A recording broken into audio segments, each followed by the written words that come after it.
o segundo ponto para eu ser um católico de verdade é eu seguir os 10 mandamentos. E os 10 mandamentos da lei de Deus e os 5 preceitos da igreja. E eu dizia, queria fazer quase uma aposta e fazer essa comparação, essa imagem para vocês. Não sei se vocês viram quando eu falei. Se eu chegasse um domingo qualquer, de surpresa, numa igreja qualquer, espalhada em um lugar aí qualquer, uma igreja lotada, como muitas vezes são as nossas igrejas no domingo, e perguntasse assim: levanta a mão aqui, e obviamente supondo que a pessoa depois ia ter que provar que a sua resposta era verdadeira. Levanta a mão aqui quem sabe os 10 mandamentos de cor na ordem correta, do primeiro até o 10º. Vamos lá. Qual seria a porcentagem de pessoas que estão sentadas nos nossos bancos que saberia recitar os 10 mandamentos, um por um, na ordem correta? Eu tenho a impressão, a triste impressão, de que menos da metade saberia falar isso. Eu estou falando só dos 10 mandamentos da lei de Deus. Nem falei dos 5 preceitos da igreja. Quem saberia aqui os 7 sacramentos na ordem correta? Tá mais fácil, né? Será? Será que sabem? Quais são, por exemplo, os dias de preceito? É algo que eu não posso não saber. Porque se eu faltar uma missa de preceito, eu fico em pecado mortal. Quais são os dias de preceito? Quem sabe aqui que a sexta-feira é dia de penitência? Tem alguém falando aqui no chat, 1%, 5%, 10%. E tem gente que está dizendo, padre, eu não sei. Muito obrigado pela sua honestidade e sinceridade. A humildade é o primeiro passo da sabedoria. Muito obrigado por você que está dizendo que eu não sei, padre. Parabéns para você que está sendo humilde e dizer aqui, padre, eu não sei de cor na ordem correta os 10 mandamentos. Eu não sei os 5 mandamentos da igreja, eu não sei os 7 sacramentos. Eu não sei quais são os dias de preceito. Entendeu? Então, bendito seja Deus. Mas você conhece pessoas que se dizem católicas e que você tem certeza que não sabe? Coloca aqui no chat para mim. Você conhece alguém que não sabe disso? Conhece? Com certeza você conhece, né? No entanto, isso até as criancinhas de 7 anos de idade deveriam saber. É ou não é? Até as criancinhas da pré-catequese, antes da primeira comunhão, deveriam saber isso. Então vejam, a falta de fé, a falta de zelo, a perda do sentido do sagrado, faz com que também eu não viva esta fé de forma integral. Eu não viva esta fé no meu dia a dia. E eu procuro selecionar aquilo que eu gosto para viver. Então vamos repassar aqui rapidamente, né, sobre os 10 mandamentos, tá? Rapidamente. Jesus resumiu os 10 mandamentos em 2. Amar a Deus sobre todas as coisas e amar o próximo como a nós mesmos. Mas de forma concreta, como se realizam? Eu amo a Deus. O decálogo, né, os 10 mandamentos, se dividem em 2 tábuas, as 2 tábuas da lei. Os 3 primeiros relacionados a Deus, os 7 últimos relacionados ao próximo. Então, amar a Deus sobre todas as coisas. Não tomar seu santo nome em vão. Guardar domingos e festas. Essa é a forma didática, a forma catequética, como a igreja ensina. Como a igreja interpreta à luz do Novo Testamento os 10 mandamentos do Antigo Testamento, porque nós somos o povo da Nova Aliança e não do Antigo Testamento. Por isso nós guardamos o domingo. Você sabe por que nós guardamos o domingo e não o sábado? Né? Sabe por que nós temos que ir para a missa? O que é que nós devemos fazer, por exemplo, para cumprir com o preceito dominical? Vamos voltar lá para o primeiro. Amar a Deus sobre todas as coisas significa que nada Nada eu posso colocar no lugar de Deus.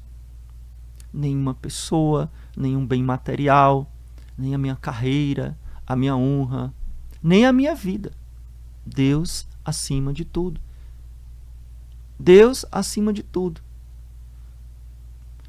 E porque eu amo, e porque eu quero servi-lo, porque eu o quero servir, eu honro o seu nome.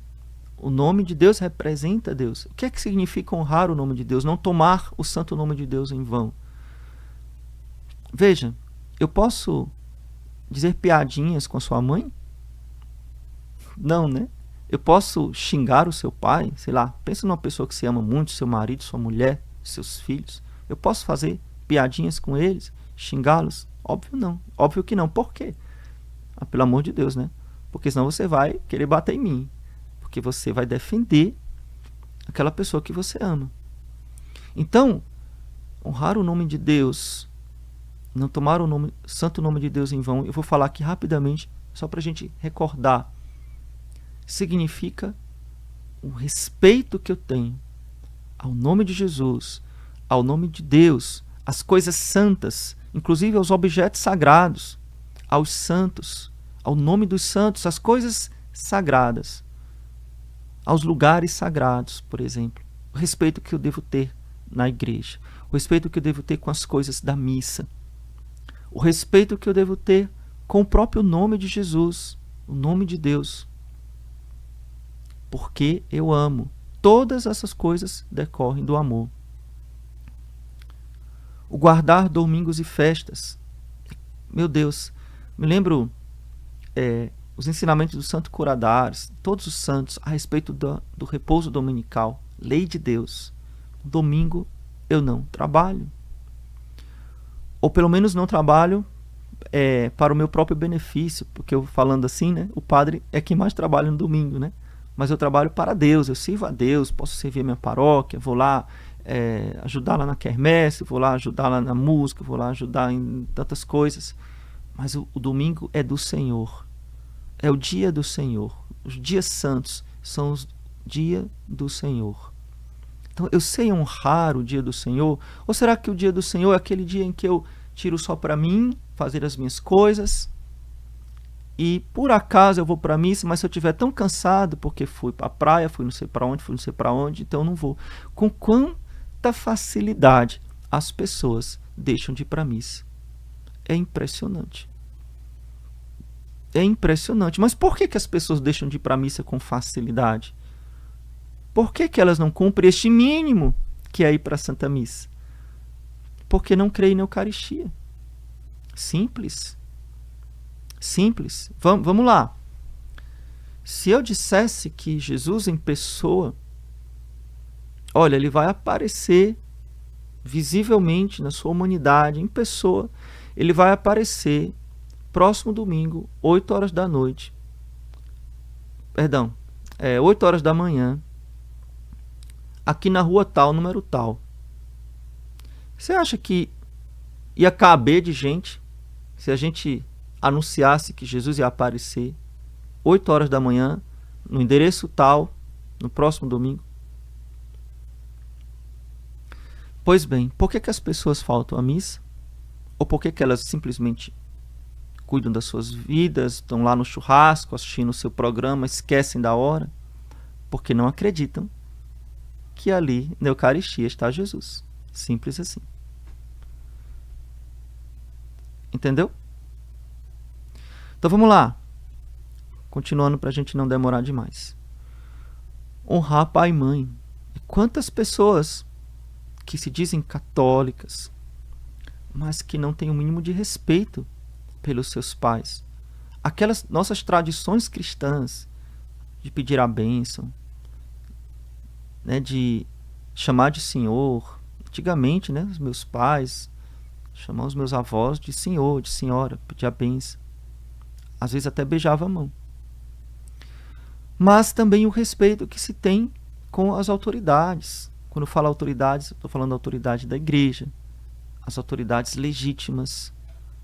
Tudo isso que foi colocado por Deus para, como diz a palavra de Deus, para a nossa correção, para a nossa disciplina. Coitados dos professores. Quem é professor aqui, hein? Deve ser super legal, né? Tá na sala de aula. Quem é professor aqui? Coloca aqui no chat. Sou professor. E aí, seus alunos te respeitam? É super legal? Eles são super educados, super finos, chamam você de senhora, de senhor, ficam em silêncio. É assim? O mundo totalmente se perde quando se perde de Deus, né? Chegamos num ponto assim bem nevrálgico, né? Não matar. E aí, eu falei anteriormente, né? Como a pessoa pode se dizer católica e não crer, por exemplo, que a vida começa desde a concepção. Os professores estão aqui dizendo, dando seu testemunho. Aí, os alunos são super obedientes. Tem gente que está falando, sou mãe e professora. Como é o comportamento dos alunos? Será que eles respeitam o quarto mandamento da lei de Deus? Tem gente que está falando, acabou o Brasil. Nós vamos restaurar o Brasil. Sabe como é que nós vamos restaurar o Brasil? Restaurando a fé católica. Não tem político que restaure o Brasil. Não tem político. Não tem deusinho, reizinho que restaure o Brasil. Pode parar com isso. Não se iludam. A gente se iludiu muito, talvez. Ou muitos se iludiram. A solução do Brasil não está em político. A solução do Brasil está em restaurar a fé católica. Preste atenção no que eu estou dizendo. Ou você crê nisso, ou você está completamente errado. Não há solução do Brasil fora da fé católica.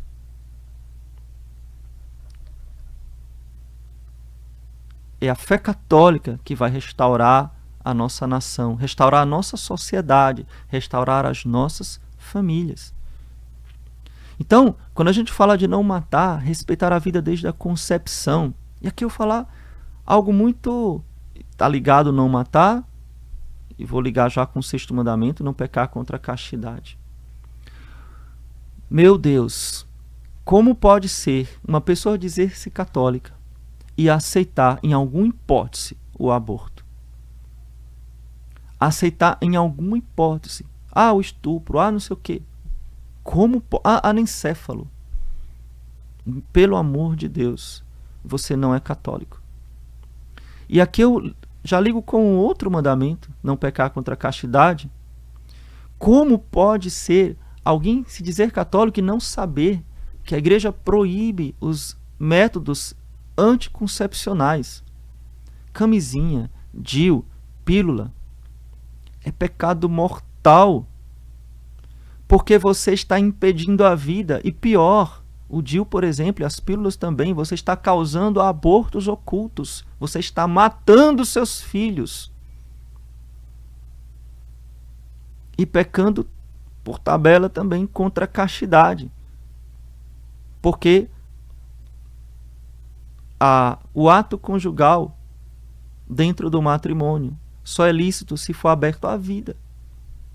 Ou pelo menos a possibilidade da vida. É um assunto um pouco mais profundo. Mas o mínimo que eu tenho que saber para ser católico é, e vamos aqui entrar no sexto mandamento, é que o prazer, vou falar bem claro aqui, tá? O prazer sexual é lícito, totalmente lícito, criado por Deus, dentro do matrimônio católico. Fora disso, é pecado mortal. Ponto. Estou indo contra a natureza, contra a lei de Deus. Por quê? Não interessa. Claro que existem muitas razões, a gente pode aqui passar até amanhã falando, mas se eu sou católico, eu creio naquilo que Deus disse. É apenas no matrimônio, aberto à vida, que este prazer, como consequência, é uma consequência. Ele é lícito, assim como o prazer da comida é lícita. Deus criou o paladar, nos deu uma língua. criou o gosto. A gente gosta de comer. Por quê? Porque senão a gente ia morrer de fome. Então Deus nos deu o prazer de comer. É lícito.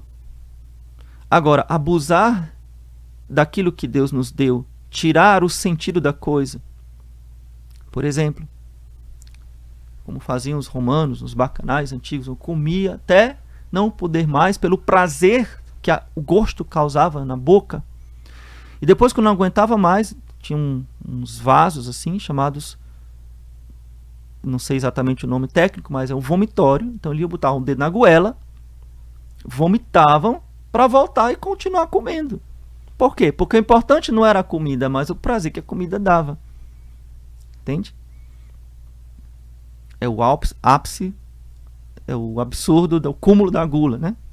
Então, é a mesma coisa. Gente, quantas pessoas me perguntam no Instagram, me perguntam no privado, vão lá no inbox, perguntar assim, ô padre, eu tô junto, é pecado? Meu Deus do céu. Ô padre, eu durmo com meu namorado, com a minha namorada, é pecado? Meu Deus do céu. Eu não consigo entender. Eu não consigo entender como é que você faz uma pergunta dessa. Mas, ao mesmo tempo, eu entendo. É a falta de fé. Então, pergunta coisas óbvias. Ô padre, ver pornografia, se masturbar é pecado? Meu Deus do céu, claro que é pecado mortal. Pergunta bem óbvia. Ficar é pecado? Meu Deus do céu. Por acaso a pessoa é um sorvete? Tu vai para outra sorveteria, dá uma lambida, depois, não gostei não, devolve. Que maluquice é essa? Como é que você acha que você está lá junto com a pessoa só sentindo lá um prazerzinho ali e aquilo ali não é pecado grave? Se aproveitar da pessoa só para sentir um prazer. Pelo amor de Deus. Veja que nível de depravação nós chegamos. No 7º mandamento, não roubar. 8º mandamento, não mentir. Então, pessoas às vezes dizem, eu não roubo, então não peco, né? Mas às vezes eu dou uma propina para o guarda, para ele fazer vista grossa na minha imprudência no trânsito, para ele não me multar. Você pensa que isso não é roubo? Você pensa que a corrupção do dia a dia, né? Furar fila, tirar o tempo dos outros, enfim, podemos citar muitos exemplos aqui. Do não ser verdadeiro, tentar enganar, tentar ser falso, né? Tentar parecer algo que eu não sou. E aqui existem 1000 maneiras de fazer isso. As redes sociais, às vezes, são uma grande mentira. A pessoa passa uma imagem de felicidade, tá tudo muito bom, tô fitness. Mas ela não passa a imagem quando ela tá triste. Fica parecendo que a vida da pessoa é maravilhosa, né? Não estou dizendo aqui que você vai botar na internet as suas tristezas e angústias. Não estou falando isso, pelo amor de Deus. Pelo amor de Deus, né? Não estou falando isso. Estou só falando que muitas vezes queremos passar uma imagem que não é verdadeira. Queremos fingir para aparecer bem na fita, né? E aqui, para terminar, na concupiscência dos olhos, desejar a mulher do próximo. Então, quantas pessoas, e talvez também seja esse um ponto muito importante, muito negligenciado, o pecado do olhar. E se existe o pecado do olhar, é porque existe o pecado do mal vestir. Uma vez numa pregação eu dizia para as senhoras, as senhoritas, as mulheres de modo geral, como é que fica a sua consciência, você que sai mal vestida na rua, sabendo que você é causa de pecado mortal, sabe-se lá de quantos homens que te olharam e que te desejaram. Você foi causa do pecado mortal de inúmeros homens, cada vez que você saiu mal vestida na rua. Cada vez que você quis se mostrar. Mas o pecado é deles. Não, o pecado é seu também. Você foi causa de queda. E se aquela pessoa for para o inferno, você acha que vai para o céu? Por sua causa? A modéstia completamente esquecida. Eu nem quero falar aqui da imodéstia dentro da igreja. É o cúmulo do absurdo, da falta de respeito e da falta de fé. E o desejar as coisas alheias, a inveja. Eu vou dizer uma coisa aqui meio disruptiva, né? Talvez seja estranho para você, mas eu considero a inveja um dos maiores pecados do Brasil. O brasileiro, ele é invejoso. Ele não se alegra com a vitória do outro. Ele não acha legal que o outro está bem. Ele começa a achar ruim, se lamentar, mas porque eu não consigo, porque eu não posso, porque ele roubou, porque ele é isso, ele tá rico, não sei o quê. Pura inveja. Pura inveja. Não se alegra com o progresso do outro. Tem raiva. Isso dos bens materiais e às vezes também dos bens espirituais. Tantas coisas que nós podemos falar. Mas vocês entenderam que quando a minha fé não é profunda, no básico, tá, gente? Não estou falando nada de coisas muito profundas, não. Estou falando aqui do básico.